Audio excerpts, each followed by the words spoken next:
দেশের লোক তো গরিব, প্রধানত এটি তার মূল কারণ ছিল যে দেশের লোকের অবস্থা যতদিন পরিবর্তন করে ততদিন আমিও নিজে অত বিলাসিতা পছন্দ করি না আর কি। মানে আমার ছেলেদেরও কোনো সময় কোনো বেশি কাপড় চোপড় সে পছন্দ করতো না। আমরা সবসময় রেশনের চালই খাই, সবসময় সবসময় চাল।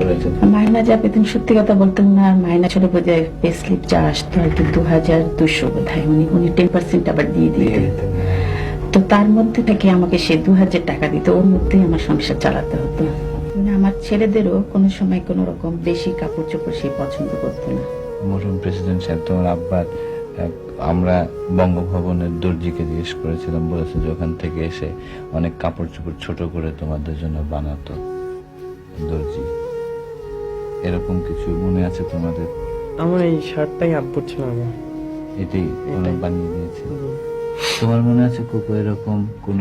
আমার দুটো প্যান্ট ছোট করে বানিয়ে, তোমার আব্বার প্যান্ট ছোট করে বানিয়ে দিয়েছে।